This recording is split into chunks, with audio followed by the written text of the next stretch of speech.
Hi hello నమస్తే welcome to our channel. ఈరోజు అయితే స్వీట్ కార్న్తో గారెలు చేసుకుంటున్నానండి. ఎంతో టేస్టీగా ఉండే ఎమ్మీగా ఉండే ఈ వడలైతే ఈజీగా చేసుకోవచ్చు. ఒకసారి ట్రై చేసి చూడండి. టేస్ట్ అయితే చాలా సూపర్గా ఉన్నాయి. లెట్స్ ప్రాసెస్లోకి వెళ్దాం. మొక్కజొన్న గారెలు చేసుకోవడానికి నేనైతే 2 స్వీట్ కార్న్స్ తీసుకున్నానండి. నాటు మొక్కజొన్నలు కూడా చేసుకోవచ్చు. కాకపోతే నేను ఇక్కడ స్వీట్ కార్న్స్ మాత్రమే తీసుకున్నాను. 2 పెద్ద సైజు మొక్కజొన్న కంకిలు తీసుకున్నాను.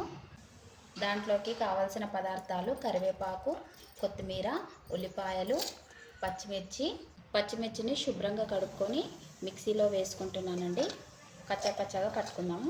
కారానికి పచ్చిమిర్చిలోనే కొద్దిగంత జీలకర్ర, అల్లం వెల్లుల్లి పేస్ట్, 1/2 టీ స్పూన్ ధనియాలు, రుచికి సరిపడినంత సాల్ట్ రుచి చూసుకొని వేసుకోవాలి. నేను ఇక్కడ కొద్దిగా వేసుకుంటున్నాను. ఇప్పుడు దీన్ని మిక్సీ పట్టుకుందామండి. కచ్చాపచ్చాగా ఇలా బరకగా పట్టుకోవాలి. ఇలా కచ్చాపచ్చాగా పట్టుకున్న పచ్చిమిర్చిని అయితే ఒక బౌల్లో వేసుకుందాం.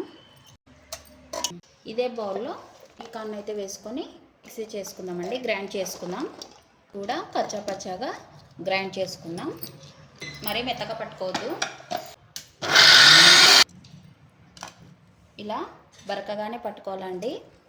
దీంట్లో తేమ శాతం ఉంటుంది కాబట్టి ఇలా అస్సలు నీళ్ళు లేకుండా గ్రైండ్ చేసుకోవాలి. ఇలా బరకగానే ఉంటే టేస్ట్గా ఉంటాయి. మెత్తగా రుబ్బుకోవద్దు. ఈ బౌల్లో వేసుకుంటున్నాను. పచ్చిమిర్చి వేసుకున్న బౌల్లోనే ఇది వేసుకొని మిక్స్ చేసుకుందాం. కరివేపాకు, కొత్తిమీర, ఉల్లిపాయలు,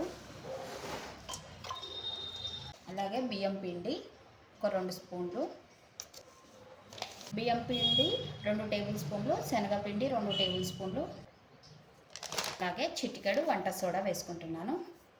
ఇలా ఇవన్నీ వేసాక అన్నీ మిక్స్ చేసుకుందాం ఒకసారి. ఈ మొక్కజొన్న గారెలోకి ఎక్కువ పిండి పట్టదండి. దానికి కన్సిస్టెన్సీ బట్టి కలుపుకోవాలి. పిండిని అయితే చూసుకొని కలుపుకోండి. సాల్ట్ చెక్ చేసుకోవాలి. ఇలా అన్నీ కలుపుకున్నాక కొద్దిగా మెత్తగానే ఉంటే ఇలా వడ చేయడానికి వస్తే పర్లేదండి. లేకపోతే కొద్దిగా పిండి వేసుకోవాలి. బియ్యం పిండిని కానీ శనగపిండి కానీ కొద్దిగా వేసుకోవచ్చు. మీ కన్సిస్టెన్సీ బట్టి వేసుకోండి. స్టవ్ ఆన్ చేసేసుకొని బాండి పెట్టుకొని ఆయిల్ వేసుకున్నాను. ఆయిల్ హీట్ అయ్యింది. ఇప్పుడు వేసుకుందామండి. ఇలా కన్సిస్టెన్సీ గారెలాగా వచ్చేటట్టు చూసుకోండి. మెత్తగా ఉంటే మీరు బియ్యం పిండి వేసుకోవచ్చు. నేను ఇలా చేతి మీదనే చేసేసుకొని వేసుకుంటున్నాను. ఇలా రౌండ్గా చేసుకొని వేసుకోవచ్చు. హోల్ పెట్టేసుకొని కూడా వేసుకోవచ్చు అండి.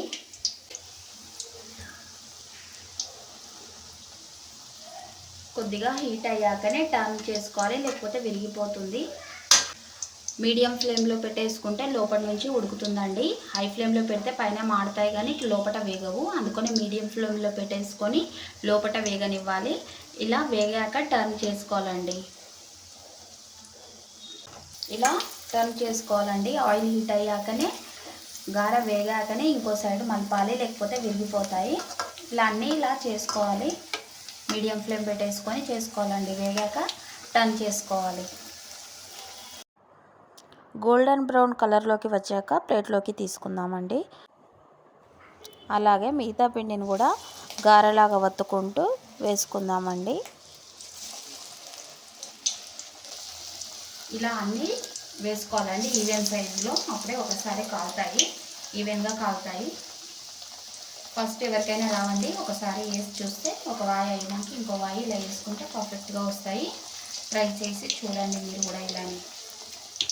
ఇలా ఊరికే అయినా తినేసేయచ్చు. చాలా టేస్ట్గా ఉంటాయి. లేకపోతే సాస్ పెట్టుకొని అయినా తినేయచ్చు అండి.